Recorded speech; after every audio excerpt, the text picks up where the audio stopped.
Nneka, where is the last chicken foot I kept in the pot? Chigozie's voice thundered from the kitchen. Which chicken foot? The one I suffered to cook that almost finished my gas because I don't know where you got that local fowl that was hard to cook. Yes, that strong chicken foot. I marked it with my eyes. Don't you know that it is the sweetest part of the chicken? I reserved that chicken foot for later. There were 2 chicken feet in that pot. You ate one, and then I concluded in my mind that the second foot will be left for me since you have had your share. Now, it has disappeared. Nneka, where are you hiding it? The smell of steaming jollof rice filled the cozy and warm apartment of a stubborn couple named Chigozie and Nneka. It was a Sunday afternoon, and the children were in the living room watching cartoons.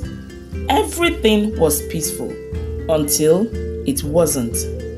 Nneka, where is the last chicken foot I kept in the pot? Chigozie's voice thundered from the kitchen. Nneka, who was sitting in the parlor with her legs stretched out, turned her head lazily. Which chicken foot? The one I suffered to cook that almost finished my gas because I don't know where you got that local fowl that was hard to cook. Yes, that strong chicken foot. I marked it with my eyes. Don't you know that it is the sweetest part of the chicken? Gozie marched into the sitting room, waving a spoon like a weapon. I reserved that chicken foot for later. There were 2 chicken feet in that pot. You ate one, and then I concluded in my mind that the second foot will be left for me since you have had your share. Now, it has disappeared. Nneka, where are you hiding it? Nneka hissed. Oga, biko hapu m aka, meaning, please leave me alone. So, because of that tiny, bony chicken foot, you won't let this food I ate to digest in my belly, kwa? The 3 children, Obinna, Ada, and Junior, exchanged amused glances. This was about to get interesting. Leave you alone for what? Gozie folded his arms. My friend, answer me. Did you or did you not eat the chicken foot? Nneka slowly stood up, adjusting her wrapper, and faced him squarely. So, if someone comes in now and asks you why you are all riled up, you will say it's because of chicken foot. Tiny, fleshless chicken foot that is only good as a toothpick. But even if I chop am nko, what will you do? Will you call police for me? Gozie gasped. You see your life? You have confessed. Nneka, why are you like this? Why must you eat what is not your own? Nneka rolled her eyes. Which one is not my own? Is it not my pot, my gas, my sweat, my house? Was it not my hand that made that food? Okay, no problem, Gozie said, dropping the spoon. From today, I will have my own pot in this house. I will cook my own food. I will put a padlock on my pot. The children burst into laughter. Ada clapped her hands. Daddy and mommy have started again, oh. Nneka scoffed. You won't get your own pot. Oh yeah now, go and buy it. In fact, move to your own kitchen, man cooker. Did you just call me man cooker? Gozie placed his hands on his waist. Nneka, I'm asking you. It's like you don't have respect for me again in this house. Between you and I, who is the cooker here? Woman cooker, calling me man cooker. Junior, the youngest, whispered to his older brother. How long do you think this fight will last? Obinna shrugged. Give them 5 minutes. They will soon laugh and make up. But this time, the fight was heating up. Man cooker! Man cooker! Woo, woo, woo, woo, woo. Nneka mocked. Were you not the one that said you will start cooking separately because of an argument over tiny chicken feet? When you were eating my jollof rice, you did not remember that I am a woman cooker. Oh. Gozie clenched his fist. You know what? I will not talk too much. Tomorrow, I will eat your food, but I will not appreciate it, and I will not say thank you. Nneka gasped. Gozie, isigini. After I have toiled in cooking for you, you will not appreciate it? Try it first. Yes, I will eat and belch loudly without appreciation. Just then, Mama Gozie called.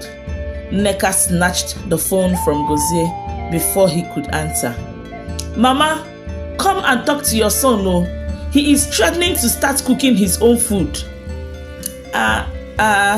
What happened this time? Mama Gozie's voice sounded tired. It is chicken feet, oh, Mama.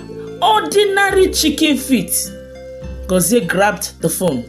Mama, tell your daughter-in-law to stop stealing my food. Mama Gozie sighed. Oh, not again. Two of you. Give me peace, I beg. Should I come and separate you? No need, Mama, Junior shouted from the background. They will soon settle. And true to Junior's words, the fight ended an hour later, with Gozie buying suya for the entire family. When he handed Nneka her portion, she smirked. Better husband. Now you come. Biko, don't make me waste my quarrel over tiny chicken feet when you knew you were going to surprise me with suya. You are lucky I love you, but next time, don't steal my food. Gozie muttered.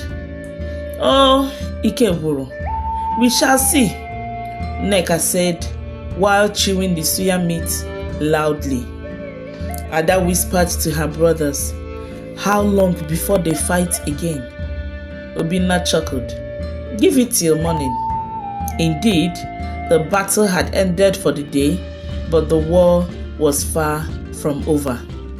The next day, Nneka was in her shop at Balogun Market, expertly haggling with customers. She was known as Madam No Play because she doesn't joke when it comes to her business, which was mainly already made Ankara designs. Madam, this your Ankara is too expensive, a woman complained. Nneka rolled her eyes. Auntie, abeg shift. If you no get money, no come the price anyhow. See as you dey look like person wey dey owe house rent. The other traders burst into laughter. The woman hissed and walked away. Another one came and didn't complain about the price. Nneka made sure to convince her with her sweet mouth to buy more than one piece of Ankara design. Just then, Gozie strolled into the market, hands in his pocket. He wore a serious expression, but Nneka already knew he was up to something. She folded her arms. Gozie, what are you doing here? You no get work? Gozie cleared his throat. I came to buy something. The traders whispered and giggled. Everyone in the market knew about Gozie and Nneka's famous arguments. What do you want to buy? Nneka asked suspiciously. Gozie pointed at a fabric. How much is that one? I need a new design for Ike's child dedication. 55,000 naira only, Nneka replied. Gozie gasped. For what? Is it made of gold? Na original Ankara, imported from Dubai, Nneka said, tossing the fabric over her shoulder dramatically. Gozie scoffed. Dubai ke? Nneka, no be about you buy this one last week? The other traders burst into laughter again. Nneka's eyes narrowed. So you came here to disgrace me, eh, Gozie? I just want to buy at the right price. Nneka grabbed the fabric and folded it back. If you no get money, come on for my shop, abeg. So this is how you treat your customers. Gozie placed his hands on his waist. In the house, you overcharge me for food. Now in the market, you are selling me overpriced Ankara. My own wife wants to scam me? Nneka clapped her hands. Look at this man, oh. If I was running loss, would I have money to contribute to the family fund? The traders laughed harder. One of them, Mama Amara, shook her head. Gozie, if you like, I give from now till tomorrow. You go still pay your wife the full money. But she is my wife, Gozie protested. And so, Nneka snapped. Even if you like, be my twin brother. There is no love when it comes to business. Gozie sighed dramatically. Fine, give me a discount. Okay, because of you. Give me 54,500 naira instead of 55,000 naira, Nneka said. No, I will pay 54,000, Gozie countered. Okay, I agree, Nneka smirked. Just as she handed him the fabric, he grinned. But I will remove this money from the house feeding money. If you do that, guess who will get the lesser portion of food? Nneka chuckled. Gozie shook his head as he counted out 54,000 naira from his wallet. Meanwhile, at home, Obinna, Ada, and Junior were playing a game of Guess What Daddy and Mommy Fought About Today. Junior guessed. Was it over food? Ada shook her head. No, they already fought over chicken feet yesterday. It must be about money. Obinna laughed. You are both wrong. It was about fabric. Daddy came to the market and started pricing Ankara like a village man. All three of them sighed. It was another normal day in the Gozie and Nneka household. That evening, when Gozie returned home, he proudly wore his new Ankara outfit. See my fine clothes now. I will stand out in that child dedication, he said, spinning like a model. Nneka rolled her eyes. You that look like an overgrown masquerade. Gozie gasped. What? What did you just say? My own wife insulting me? Yes, and there is nothing you can do about it, Nneka said, pouting. Gozie sighed, went inside the room and changed into casual wear. There is no problem. I was going to take you out for Ishewu and Nkwobi, but since you want to insult me, I will just go alone. Nneka's eyes widened. Di mama, wait, I was only joking. Someone cannot play with you. Too late, Gozie grinned, dashing towards the door. Nneka grabbed her purse and ran after him. If you don't buy me that Ishewu and Nkwobi this night, then don't even come to my room, she said as she instructed the children to lock the door after her and wait for their return. Their children laughed as they ran downstairs, still arguing, still in love. Meanwhile, Mama Gozie had had enough. She had tolerated her son's endless complaints about his wife. She had also endured Nneka's dramatic calls about how Gozie was frustrating her life. Every week, it was one new complaint or the other. Last night, it was about Nkwobi and Ishewu. Can you imagine, Mama? Nneka had fumed on the phone. This man nearly went out to buy Ishewu and Nkwobi without me. But did he eventually buy for you? Mama Gozie had asked tiredly. Yes, but that is not the point. The point is that he wanted to go alone. Mama Gozie sighed. Both of you should rest, I beg. But this morning, Gozie had called with his own version. "Mama, I am tired," he had wailed. "This woman is not respecting me. She calls me overgrown masquerade, and now the children have started calling me Oga Mask." That was when Mama Gozie decided enough was enough. She called an emergency family meeting. The entire living room was filled with family members. On one side sat Mama Gozie, Mama Nneka, and Uncle Oke. On the other side, Gozie and Nneka sat like two boxers waiting for a referee to blow the whistle. The three children sat in the corner, already giggling. They knew how this would end. Mama Gozie cleared her throat. "We have gathered here today because these two people have turned marriage into WWE wrestling. Instead of peace, it is fight every day. Instead of love, it is wahala." Uncle Oke sighed. "Chigozie, Nneka, what is really the problem?" Gozie folded his arms. "Ask my wife. She is the one that enjoys quarreling."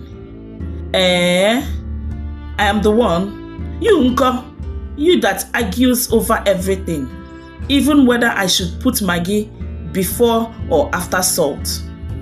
Mama Nneka cut in. "Chigozie, respect yourself. Nneka, my daughter, is a good wife and a good cook. I trained her well." "Good wife?" Gozie scoffed. "Mama, do you know that your daughter once fought me over toothpaste?" Mama Gozie turned to Nneka. "Toothpaste? Nneka, is it true?" Nneka threw her hands in the air. "Mama, Gozie presses the toothpaste from the middle instead of from the bottom. Who does that?" Uncle Oke rubbed his temples in frustration. "Hey, my God." Mama Nneka shook her head. "So all these fights are because of chicken feet, ishewu, and toothpaste?" "Exactly." Mama Gozie threw her hands in the air. "If you people are tired of marriage, tell us now." "Yes," Uncle Oke said. "If you cannot live in peace, separate." The room went silent. Gozie and Nneka turned to look at each other. "Separate? Who said anything about separating?" Mama Nneka sighed. "Yes now, maybe a little space will do you two good." Nneka gasped. "To fear Akwa over my dead body. Me, leave my husband. For who?" Mama Gozie was confused. "But don't you people fight every day?" Gozie placed his hands on his chest.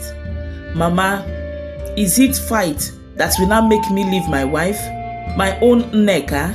Is the fight your fight?" Nneka hissed. "Mama, forget it. I can never leave this man. Who will I fight with if I leave him?" The entire room was stunned. Uncle Oke dropped his head in his hands. "I am just wasting my time." Mama Nneka folded her arms. "So all these fights, you people were just playing?" "Who said we were playing?" Gozie said. "We are serious, but it is just that we enjoy it." Nneka nodded. "Yes, that is how we love each other." Mama Gozie shook her head in disbelief. "Oh, Chim, so we have been disturbing ourselves for nothing." Gozie smiled and placed an arm around Nneka's shoulder. "Mama, don't stress yourself. Nneka is my wahala, and I am her headache. We are one." Nneka grinned and leaned into him. "Exactly. And if I hear any of you talk about separation again, I will share some of my wahala with that person." The children burst into laughter. Uncle Oke sighed deeply. "Somebody should bring me a drink. I need to recover from this nonsense." Mama Gozie just stood up. "I am going home. I need to rest my brain. And none of you should call me to disturb me with your complaints again. I hope you heard me." As the family members left one by one, shaking their heads, Nneka turned to Gozie and smirked. "So, should we fight now or later?" Gozie grinned. "Later, my love. Let's eat first." And just like that, the meeting ended in premium foolishness. After the chaotic family meeting, things settled down, but only for 3 days. Then Sunday morning arrived, and it was time for yet another church service. Nneka was standing in front of the mirror, applying makeup, when Gozie walked into the bedroom, already dressed in his perfectly ironed senator outfit. "Nneka, are you still painting your face? Service starts by 9 a.m. and it's 8:44 already." Nneka snapped her head toward him. "And so, am I the pastor? Will they refuse to start service without me?" Gozie groaned. "Woman, you are always the reason we go to church late. Every Sunday, I sit in the car for 30 minutes waiting for you." Nneka rolled her eyes. "Who sent you? If you are tired of waiting, enter inside the church and tell them to start service without me." Gozie folded his arms. "If you delay me today, I swear I will leave you behind." "Ah," Nneka gasped, placing her hands on her waist. "So you want to be unfortunate this morning? If you drive off and leave me, just know that I will marry another husband before you get back home." Gozie blinked. "Nneka, what type of mouth do you have, Seth? The kind of things that comes out of it, eh? It makes me wonder." "A very sharp one," Nneka retorted. "Now shift. Let me finish my makeup in peace." The children, already dressed, peeped from the hallway. Ada whispered to Obinna, "How much time do you think they will waste today?" Obinna scratched his head. "At least 15 minutes of argument, plus 10 minutes of silent treatment in the car." Junior sighed. "We will be late again." As expected, they arrived late. The entire congregation turned to stare as the Gozie and Nneka clan entered noisily. Gozie grumbled as they took their seats, which was far from the front because most front seats had been occupied. "If only somebody had dressed up on time," he muttered under his breath. Nneka pinched his arm. "If only somebody had ironed my clothes like a good husband," she said, loud enough for the quiet church to hear. Pastor Chidi cleared his throat from the pulpit. "Brother Chigozie and Sister Nneka, please keep your personal fight for after service." The congregation laughed. Nneka and Gozie exchanged glances. Were they so loud that even the pastor heard? As the sermon continued, Gozie opened his wallet to bring out his offering that he had placed inside it just the previous night. But then he paused. He turned to Nneka. "Where is the 1,000 naira I kept in my wallet?" he whispered. Nneka didn't even turn her head. "I used it." Gozie's eyes widened. "Used it for what?" "Recharge card." Gozie nearly screamed. "You used my offering money for recharge card?" The people sitting in front of them turned slightly. Nneka waved a hand at him. "Relax, I have added it to the family data plan, so technically we are all using it." "God will judge you, woman," Gozie muttered. The children giggled silently.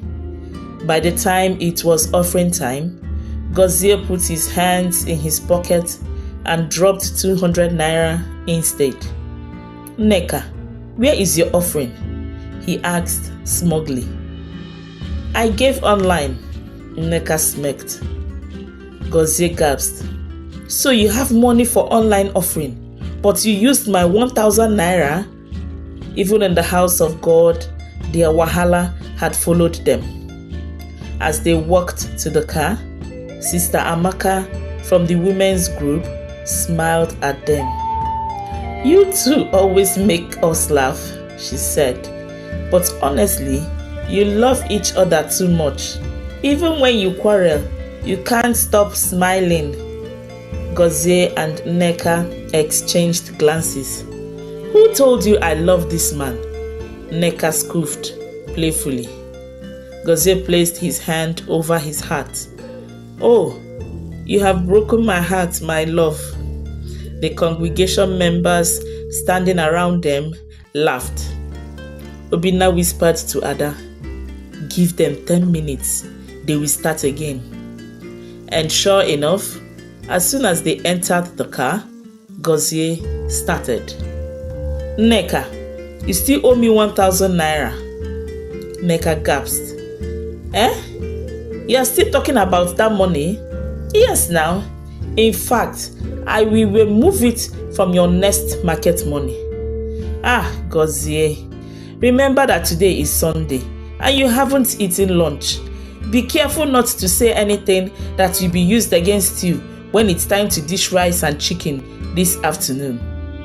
And just like that, the next round of fighting had begun. Then came one bright Sunday afternoon after church service. The entire family had gathered for the naming ceremony of Gozie's cousin's child dedication. It was a grand occasion.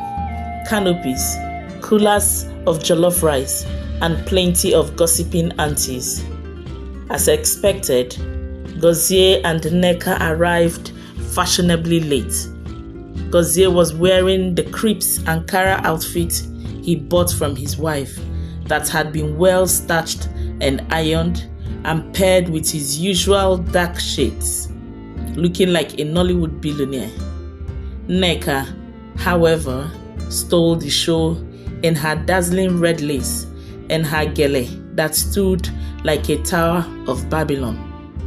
The moment they stepped in, Mama Gozie sighed. They have come. Uncle Oke muted.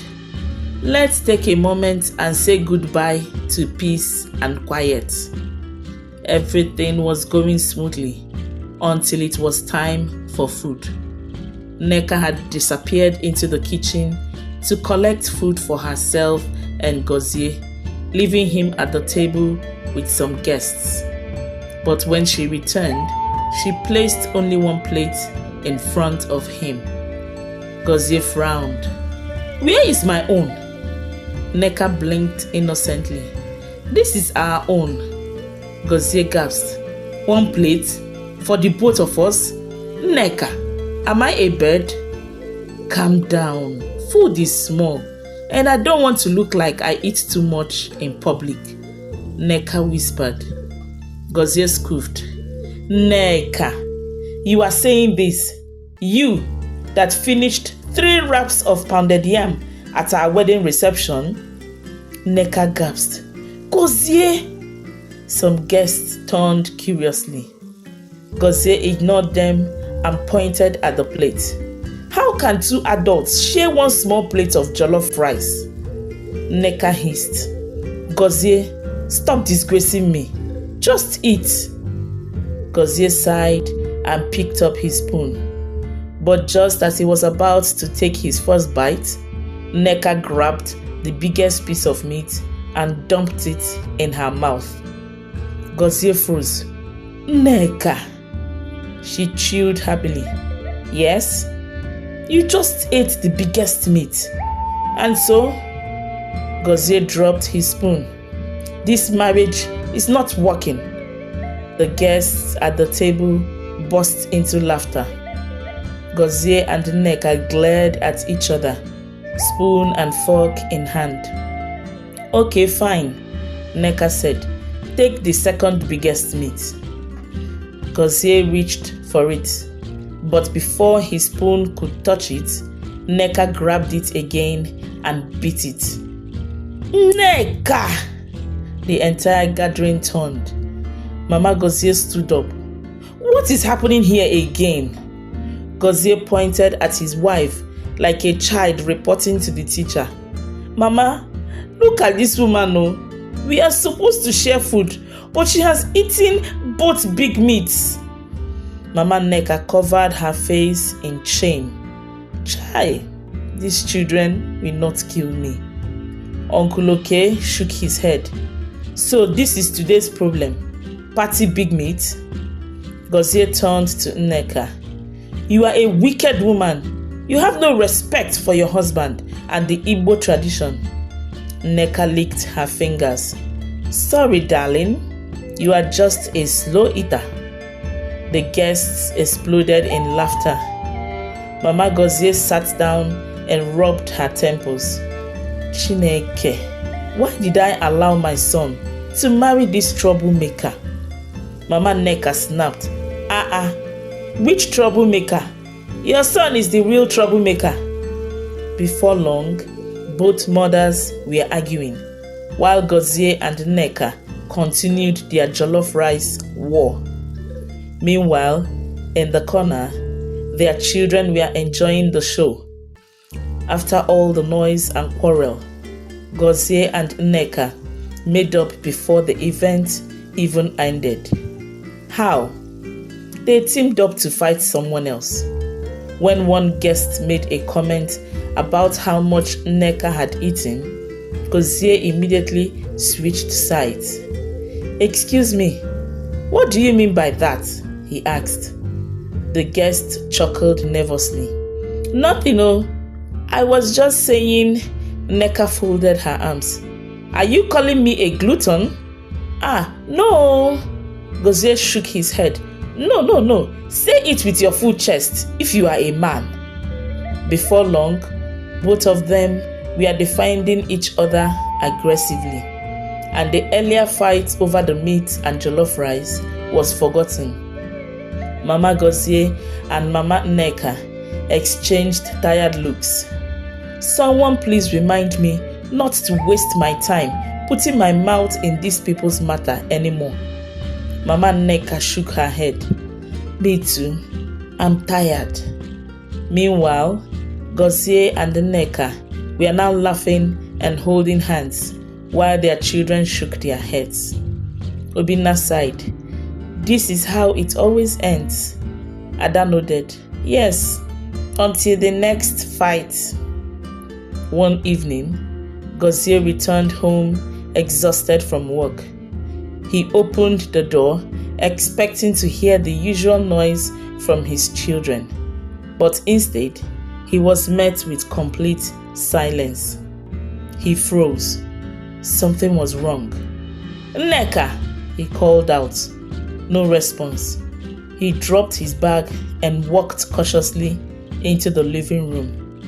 That was when he saw his 3 children sitting quietly on the couch, staring at him like witnesses in a murder trial. Why are you people quiet? He asked. Junior whispered. She is angry. Gozie frowned. Who is angry? Obinna swallowed hard. Mommy. Gozie sighed. What did I do again? Ada shook her head. We don't know. Gozie scratched his head. This was not a good sign. Then he heard the sound of plates being washed aggressively in the kitchen.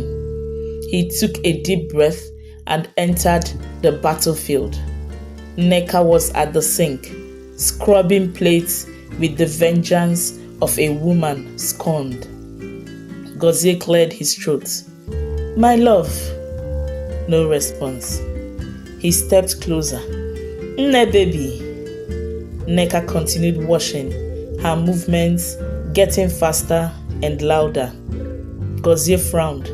Are you ignoring me? Still no response. Gozie sighed and leaned against the counter. Okay, let's do this the easy way or the hard way? Still silence. Fine, he said. Since you won't talk to me, let me guess what I did. He placed a finger on his chin. Did I forget our anniversary? Nneka rolled her eyes. Aha! Gozie snapped his fingers. Did I eat the last meat in the pot? Silence. Gozie scratched his head. Nneka, I beg you, tell me what I did. Nneka finally spoke, her voice dangerously calm. Where is my meat pie? Gozie blinked. Meat pie? Yes. She turned to face him.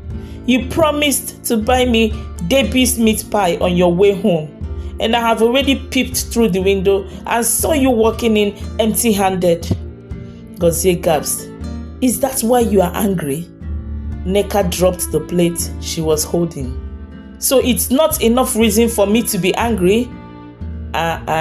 Baby, it's just meat pie now. Just meat pie? Gozie realized his mistake immediately. Nneka grabbed a napkin and threw it at him. Gozie, you are wicked. Gozie dodged. Nah, baby, calm down. How can you promise your wife Debbie's meat pie and then forget? Do you know how long I have been dreaming about that meat pie and waiting for your car to drive in, only for you to get down from the car empty-handed? Gozie tried to hold in his laughter. Nneka, it's not that serious. I can always get you another meat pie from a nearby fast food. Nneka clapped her hands. Oh, it's not that serious. Gozie, if I forget to cook your food, will you say the same thing? Gozie scratched his head. No. But what? Everyone knows that Debbie's meat pie has no rival in this town.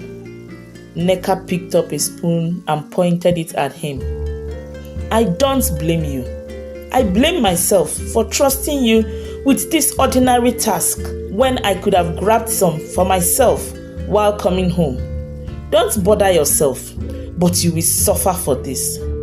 At this point, the children had gathered at the kitchen door, watching like it was a reality show. Obinna whispered to Ada, this one is serious. Junior nodded. Daddy is finished. For the next 1 hour, Nneka refused to talk to Gozie. She ignored him during dinner. She refused to laugh at his jokes.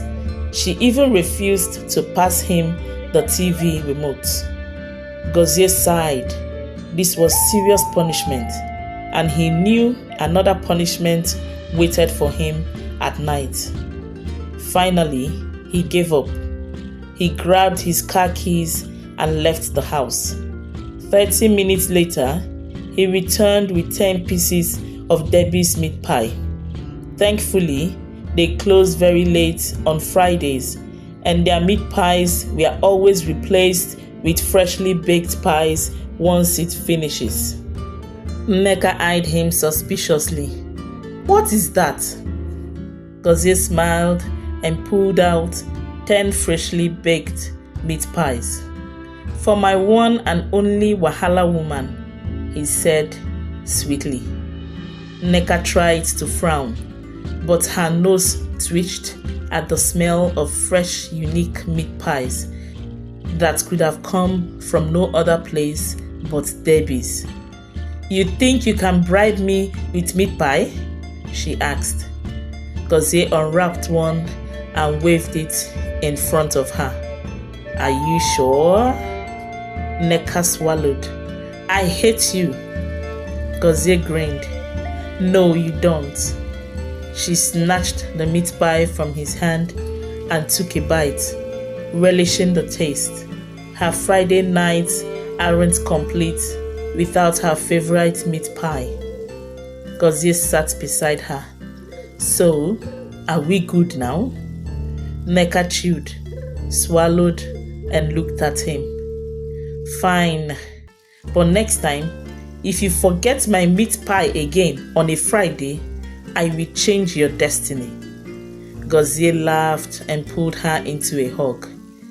We have a deal, Nneka Gozie, as they sat together, eating meat pies and laughing.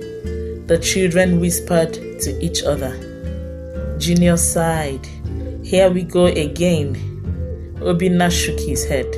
Until the next fight. Then Ada nodded, which will probably be tomorrow. And they were absolutely right. Nneka and Gozie's marriage has 3 simple messages, which is, love is not about perfection. Gozie and Nneka might fight over the smallest things, but at the end of the day, they love each other deeply. Secondly, marriage is for best friends. They fight, they argue, but they can't stay mad at each other for long. And thirdly, food is very important. Never forget your wife's meat pie, but don't be slow in picking meat when you both are eating together. Thank you so much for watching today's story. Was it hilarious enough? Do you know any couple that behave like Gozie and Nneka? What are your thoughts on this story? Would you like me to do a part 2? Please let me know in the comment section. If I get enough responses, I'll do a second part. And please, don't forget to like, share and subscribe to my channel. I'll be very grateful. Until I come your way again soon, stay happy.